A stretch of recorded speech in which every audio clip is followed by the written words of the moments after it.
नमस्कार दोस्तों, इंफ्राटोस के नए एपिसोड में आपका स्वागत है। तो चलिए शुरू करते हैं। पहली खबर की शुरुआत करते हैं डिफेंस टेस्टिंग से, जहां पर डीआरडीओ ने 3 सक्सेसिव फ्लाइट ट्रायल्स कंडक्ट किए हैं very short range air defence system के, और ये तीनों के तीनों इंटीग्रेटेड टेस्ट रेंज चांदीपुर में कंडक्ट किए गए हैं। दोस्तों बेसिकली ये टेस्ट इस मिसाइल सिस्टम की कैपेबिलिटी को वैलिडेट करने के लिए कंडक्ट किया था। पहले भी इसके कई सारे टेस्ट कंडक्ट हो चुके हैं। अलग अलग स्पीड्स पर ऑपरेट होने वाले हाई स्पीड एरियल थ्रेट्स को ये काफ़ी इजीली न्यूट्रलाइज कर सकता है, और टेस्टिंग के दौरान भी इस चीज़ को सक्सेसफुली वैलिडेट किया गया है। अगली दोस्त अपडेट बेंगलोर से है, जहां पर लोकल अथॉरिटीज ने रिवाइवल स्टार्ट कर दिया है बेंगलोर के सैटेलाइट टाउन रिंग रोड का। और अभी land acquisition disputes, environmental clearance और फंडिंग डिलेस के कारण ये प्रोजेक्ट जो पहले से फंसा हुआ था, इसको लेकर अब चीज़ें सॉल्व की जा रही हैं। तो दोस्तों ये सैटेलाइट टाउन रिंग रोड एक काफ़ी पुराना प्रोजेक्ट है। 2005 से इसको बनाने की कोशिश की जा रही थी, लेकिन लैंड एक्विजिशन और इन्वायरमेंटल क्लियरेंस से रिलेटेड कई सारे इश्यूज यहाँ पर सामने आए। सबसे बड़ा इशू बैनरघाटा नेशनल पार्क से रिलेटेड था, क्योंकि इस रिंग रोड का ऑलमोस्ट 8 से 10 किलोमीटर का हिस्सा उस नेशनल पार्क से गुजरना था, और वो भी काफ़ी सेंसिटिव एरिया से।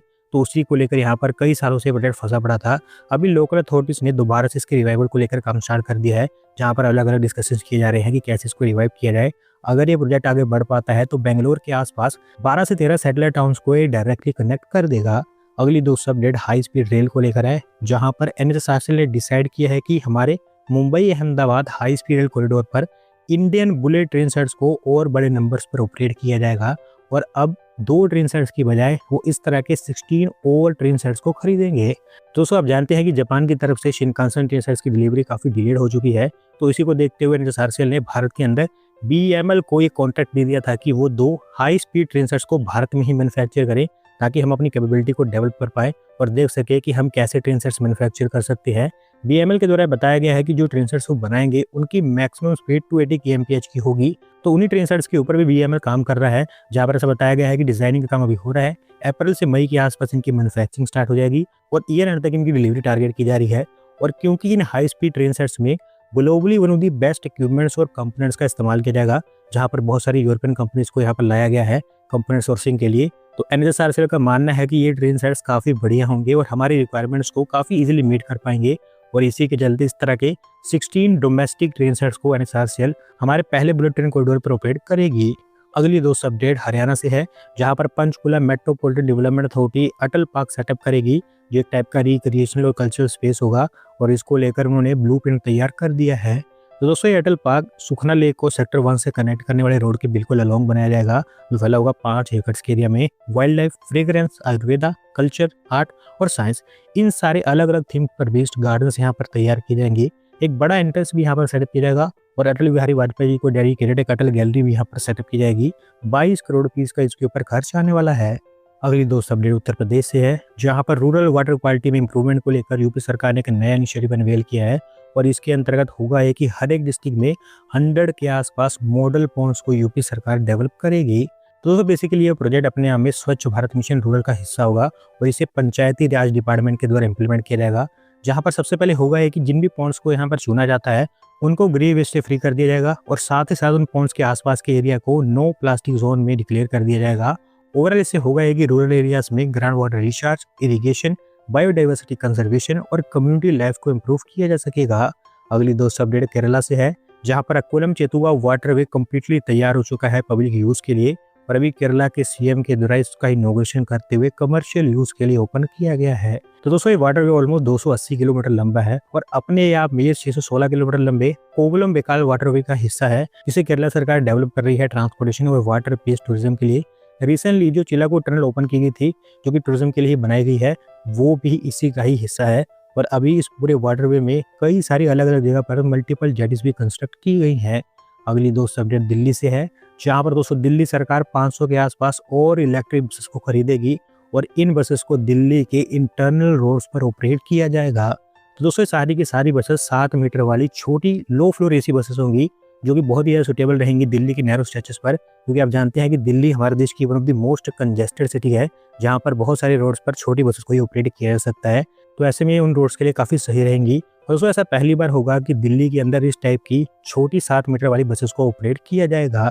अगली दोस्त अपडेट चेन्नई मेट्रो से है, जहां पर commissioner of metro rail safety के द्वारा चेन्नई मेट्रो के फेज 2 में एक नई स्टेज को अप्रूवल दे दी गई है, और अभी आप कह सकते हैं कि ये कम्प्लीटली इनॉग्रेशन के लिए तैयार है। तो दोस्तों ये मेट्रो स्टेज बेसिकली फेज 2 में कॉरिडोर 4 का हिस्सा है, जिसे पूनामली से लाइट हाउस के बीच में बनाया जा रहा है।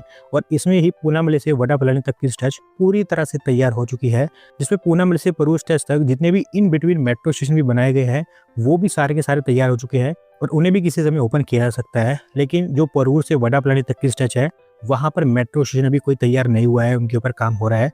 लेकिन सीएमआरएल के द्वारा बताया गया है कि पूनामली से वडापलानी तक की पूरी ही स्टेज को ओपन किया जाएगा, मेट्रो स्टेशन फिर बाद में ओपन कर दिए जाएंगे, क्योंकि वडापलानी में ये मेट्रो लाइन ग्रीन लाइन से कनेक्ट हो जाएगी इंटरचेंज के थ्रू।